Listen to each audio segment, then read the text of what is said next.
Bonjour, Bonjour, enchanté de réaliser cette interview avec vous. enchantée. Est-ce que vous pouvez présenter un petit peu qui vous êtes, ce que vous faites, même si vous êtes quand même connu du grand public? Je suis un cas, comme on me dit, je suis extraordinaire, mais enfin, je suis surtout atypique. Oui, en quoi vous êtes Atypique. atypique? Oh, en tout, je suis atypique. Alors, je fais du magnétisme depuis 35 ans maintenant, de l'hypnose et de la radiesthésie.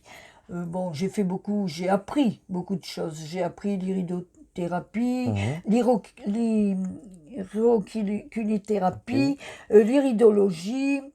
J'ai appris la digitoponcture, mais je pratique pas. Je préfère rester dans un petit cadre, voilà, que le magnétisme, radiesthésie et l'hypnose. L'hypnose, j'ai passé le brevet d'hypnologue puisque j'étais à la faculté de médecine en 85. Ça commence à bien faire là. Et D'accord. j'ai des résultats extraordinaires en tout ce que je fais.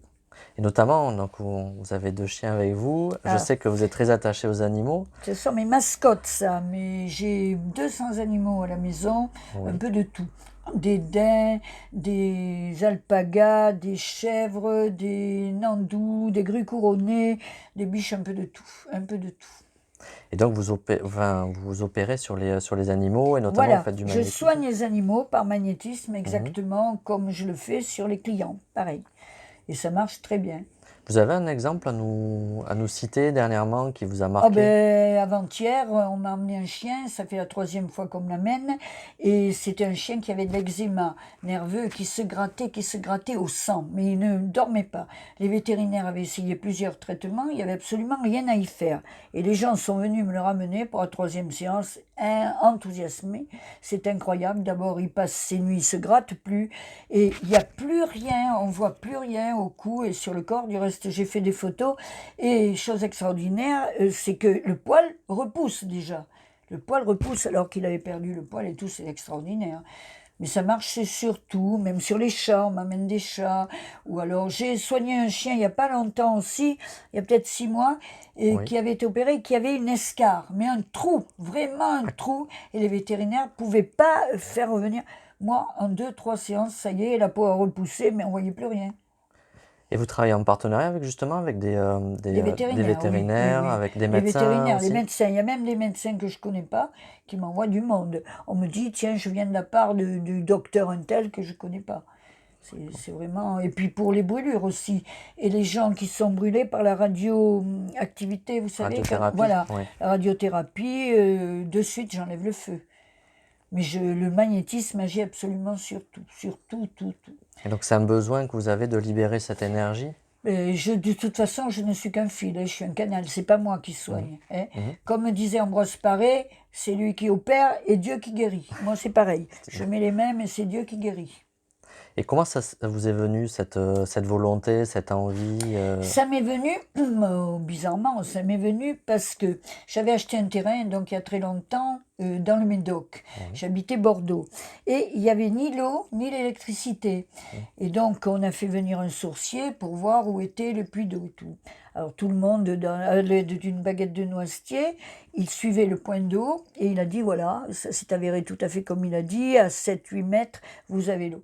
Et dans la famille, tout le monde prenait la baguette de noisetier. Mhm. Et moi, on me l'a mis entre les mains. Et impossible de la retenir. Elle dépassait de chaque côté. J'ai dit à mon mari, mais regarde, essaie de la retenir. Il n'y avait pas moyen. En définitive, le sourcier m'a dit, mais vous êtes radiesthésiste comme moi, c'était pas la peine de me faire venir. Et c'est là que mon père a enchaîné, mais tu as le même don que la grand-mère qui faisait des miracles et tout, qui était en Dordogne. Moi, je suis née en Dordogne, à Périgueux. D'accord. Voilà. Et qu'est-ce qui vous donne l'envie de faire tout ça? Qu'est-ce qui vous anime dans... C'est une mission, Oui. j'en ai besoin. C'est pas possible. J'ai besoin de faire du bien, j'ai besoin de guérir, j'ai besoin de soigner les gens et les animaux comme les gens, hein. Mhm. C'est pour ça que je récupère à l'Arche de Noé de Souliange, je Mhm. récupère les animaux délaissés, abandonnés ou en souffrance. J'ai créé une association et je les sauve et je les élève au biberon et puis voilà, ce sont mes enfants animaux. Et quels sont vos Il y a projets justement par rapport à ce que vous faites aujourd'hui et que vous voudriez faire peut-être un petit peu plus tard ou Je Vous peux avez pas des faire idées? plus, je peux pas faire plus, je fais des miracles, je peux pas C'est faire ça. plus. Tout le monde me dit, mais c'est miraculeux ce que vous faites, je me remets tout en place. Mmh. Et que ça soit aussi bien dans les finances, dans le travail, dans la Mmh. santé, tout ce que je fais, c'est vraiment miraculeux. Il y a 8 jours de ça, il y a une cliente qui m'a téléphoné, je soignais sa fille. Elle m'a téléphoné en me disant, mais Mme Deschamps, c'est mieux qu'à Lourdes ce que vous faites. Mais je peux pas faire mieux. Mmh. Et vous avez expliqué un petit peu tout ça dans les ouvrages, il me semble? Oui, j'ai écrit 6 livres. Oui. Alors, j'ai écrit un livre donc sur le magnétisme, le premier, où j'explique tout ce que j'ai fait, comment je me suis rendu compte donc de ce don, la grand-mère, je parle un peu de l'hypnose, de tout. Et j'ai écrit d'autres livres. Alors, Le calvaire d'une enfant, Mmh. ça, c'est une biographie, parce que mon père était très violent, parce qu'il buvait. Et quand il avait bu, il ne savait plus ce qu'il faisait. Et du reste, ma mère en est morte sous les coups qu'elle a reçus. Moi, j'en ai reçu pas mal aussi. Bon, je lui en veux pas, parce qu'en fait, c'était l'alcool, c'était pas lui, parce qu'il avait un bon fond, lui aussi, je voudrais qu'il soit là. Mais par contre, je crois que c'est ce qui m'a poussé à passer le brevet d'hypnologue, de faire de l'hypnose pour l'arrêt d'alcool, l'arrêt de la cigarette, les boulimies, tout. Je crois que c'est peut-être un peu ça qui m'a poussé à être hypnologue. Alors je crois savoir que vous avez, parfois quelques difficultés, donc vous attirez, vous êtes de la lumière, donc aussi, Ah oui, vous moi attirez des je prends oui. tout et j'ai Mmh. énormément d'ennuis de tous ces côtés-là parce que j'enlève un jour, je faisais un scanner et j'ai le docteur qui me faisait le scanner qui me dit mais c'est pas possible, il y a 6 mois vous aviez pas ça, vous avez un kyste au rein gauche de 3 centimètres, mais comment c'est? Il me dit vous savez, ah j'ai dit oui, je me doute. J'ai dit je crois que c'est un client à qui je l'ai enlevé. Alors il m'a dit est-ce que vous avez les coordonnées du client? J'ai dit oui, oui. Je lui ai envoyé les coordonnées du client, effectivement, le client n'avait plus rien, mais moi j'avais son kyste au même endroit de 3 centimètres. Bon, j'ai une béance cardiaque, j'ai une hernie discale, j'ai eu récemment un cancer à l'estomac, alors personne ne savait ce que c'était, et j'ai eu de la chance, on a vu ça parce que j'avais eu un accident. On m'a fait un scanner, et le docteur qui me connaît m'a dit, alors, voilà autre chose, vous avez une tumeur à l'estomac, et j'ai bien peur que ça soit un cancer gyste. J'ai dit, qu'est-ce que c'est ça, un cancer gyste? Et il me dit, c'est une tumeur à l'estomac ou aux intestins, Mmh. mais qui ne se guérit pas. Alors bon, alors il a fait les examens, en définitive, c'était bien ça. J'avais un cancer gyste, alors il n'y a que 15 personnes sur 1 million qui ont ça, et il n'y a pas de chimio possible, il n'y a pas de traitement. Il fallait l'enlever rapidement. Alors j'ai vu un chirurgien, on m'a envoyé voir un bon chirurgien, qui m'a dit, écoutez, je vais essayer par Céliot de vous l'envoyer, mais si ça fait plus de 3 centimètres, je ne peux pas vous l'enlever. Bon, et il me l'a enlevé, ça faisait 2,8 cm. Et c'était bien cancéreux. Et la première chose que j'ai faite, de toute façon, quand j'ai su que j'avais cette tumeur, parce que j'avais dit à mes filles, si j'ai un cancer, j'en vois tellement de cancers et tout, ça me fait un peu peur, il ne faudra pas me le dire. Mais là, on me l'a dit, je suis allée de suite aux pompes funèbres, acheter mon terrain, parce que je sais bien qu'il faut y passer. J'ai peur de la souffrance, mais pas de la mort, puisque de toute façon, c'est écrit comme ça. Et je suis allée acheter, alors, je suis allée aux pompes funèbres, ils m'ont dit, je viens acheter mon terrain pour me faire construire. Ah, mais ils me disent, madame, vous vous êtes trompée. Mais j'ai dit, non, je ne me suis pas trompée. Ils me disent, vous êtes aux pompes funèbres. J'ai dit, oui, oui, c'est mon dernier appartement que je veux faire construire. Il faut le prendre comme ça, hein. De toute façon, on sait bien que, hein, au Vous bout, êtes une battante, voilà. c'est ça? Ouais. Ça vous aide à rebondir Ah et oui, oui, je par suis une rapport battante, je suis toujours... Alors, j'ai eu beaucoup de difficultés dans ma vie, sans arrêt, mais je suis toujours retombée sur mes pattes, comme les chats. Comme les chats, je retombe ouais. et je m'en sors. Mais là, je viens d'avoir un incendie terrible, terrible, qui a détruit toute ma maison, absolument tout. Et chaque jour, je me rends compte qu'il me manque quelque chose. Une fois, c'est le passeport, une fois, c'est les carnets de vaccination des chiens, une fois... Et surtout, les meubles que m'avait laissé ma mère, ma grand-mère, les bijoux, ça fait très, très mal au cœur. J'ai plus rien. Mais enfin, j'ai été assurée, l'assurance m'a dit on va vous reconstruire. Bon, j'aurai quand même un toit, on va me reconstruire la maison, mais j'aurai plus rien. Et maintenant, je trouve que c'est un peu tard pour économiser comme j'ai fait toute ma vie, pour réussir à acheter les belles choses que j'avais. Bon, mais enfin, j'ai Et mes animaux, ils ne sont pas tous sortis. J'ai une cage avec 15 perruches qui a péri dans l'incendie. J'ai 2 chats, j'en ai un que j'ai sauvé, qui avait les pattes brûlées, mais je l'ai sauvé. J'ai une biche qui a été brûlée, mais que j'ai soignée aussi.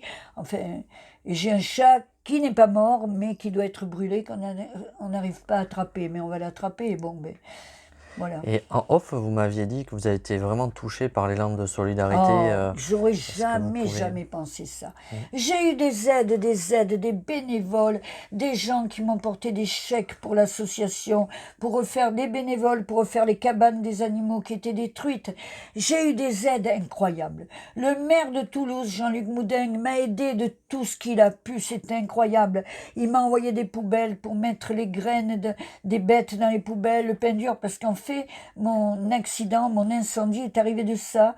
Les rats qui avaient mangé des fils qui ont provoqué un court-circuit, parce que les graines des bêtes attiraient les rats, le pain aussi. J'ai le conseil général qui m'a aidé, le président qui est venu, la présidente du conseil général qui est venue, mais de tous côtés, de tous côtés. Et là, il y a Jacques Barbeau, l'interprète, un chanteur, l'interprète de Jacques Brel, qui était venu pour l'inauguration, qui va faire un concert au profit des animaux de l'Arche de Noé le 12 mai, donc. Et c'est le maire qui m'a prêté la salle, le maire de Toulouse qui m'a prêté la salle. Et il y a Jane Manson aussi, qui est la marraine de l'association, qui m'a dit qu'il ferait un concert au profit de l'association. Parce que moi, je continue à travailler. Jusque-là, je travaillais pour les animaux. Mais là, il va falloir que je travaille pour moi, me ressourcer, me racheter beaucoup de choses qui me manquent. J'ai plus de gazinière, j'ai plus de frigidaire, j'ai plus de machine à laver. Il va falloir que je rachète tout ça. Donc, ça va me soulager un peu, qu'il y ait de quoi pour nourrir les animaux, payer les vétérinaires et tout, voilà. Donc on vous appelle la nouvelle Brigitte Bardot. Ah ben oui, ça, la deuxième Brigitte Bardot, Deuxième, la oui. Brigitte Bardot du Oui, Sud-Ouest. du c'est Sud-Ouest, ça, oui, exactement. oui. Voilà, je fais comme elle, mais je crois que je suis pire qu'elle, parce que pour les animaux, je fais des kilomètres pour aller chercher un animal qui est en détresse, et puis c'est ma vie, c'est ma vie. Et je les soigne comme je soigne les gens, hein, pareil, avec des résultats extraordinaires. Et ils le ressentent bien. Ils m'apportent beaucoup, ils m'apportent beaucoup. Parce que Justement, chez les animaux, il n'y a pas de guerre, il n'y a pas de bagarre, il n'y a pas de racisme. C'est incroyable, incroyable. Ça n'a rien à voir avec le genre humain, hein. Vous le ressentez dans l'échange Ah avec oui, eux? oui, oui. Et ils sont très, très attachés à moi, et comme moi, eux, hein, c'est incroyable. Et alors, il y a des chiens qu'on m'amène, des chats, que les vétérinaires ne peuvent pas toucher. C'est incroyable. Dès que je mets les mains sur eux et tout, ils ne bougent pas, les propriétaires n'en reviennent pas. Ils le sentent et ils se laissent faire. Et même après, ils dorment beaucoup mieux, ils sont apaisés. Ils le ressentent, les animaux. C'est incroyable. Mais c'est très très beau, c'est une belle mission de vie en tout cas. Ben, c'est une mission, voilà. Je suis guidée, je suis un canal, c'est pas moi-même, hein, mais j'ai été choisie pour faire du bien. Et je fais du bien avec beaucoup d'amour. C'est surtout d'humilité. de l'amour, Pour l'humilité, bon. Ouais. Je suis naturelle. Voilà. Et j'aime beaucoup les animaux, mais les gens aussi. Mais je pense qu'ils le ressentent et j'ai beaucoup d'aide, beaucoup de gens qui m'aiment. Et j'étais très surprise. Il a fallu que j'aie cet incendie pour me rendre compte que j'avais autant de gens qui étaient là pour m'aider. Incroyable, incroyable. Vous aidez les autres et donc les autres vous aident en retour. Donc, oui. Il y en a eu quelques-uns qui ont critiqué, mais ça, la critique est facile. Mais très très peu par rapport à tous les gens qui m'ont aidé. En tout cas, merci beaucoup, Solange, pour votre témoignage. Voilà. Et venez tous le 12 mai au concert de Jacques Barbeau. Ça sera pas cher, 15 € la place, mais ça sera quand même une bonne journée. C'est une belle action. Voilà. Et Rémi Julien, le cascadeur, sera présent aussi. D'accord, du beau monde. Voilà. Et le maire, certainement. Et merci, puis à vos plaisirs. Voilà. Merci beaucoup. Au revoir.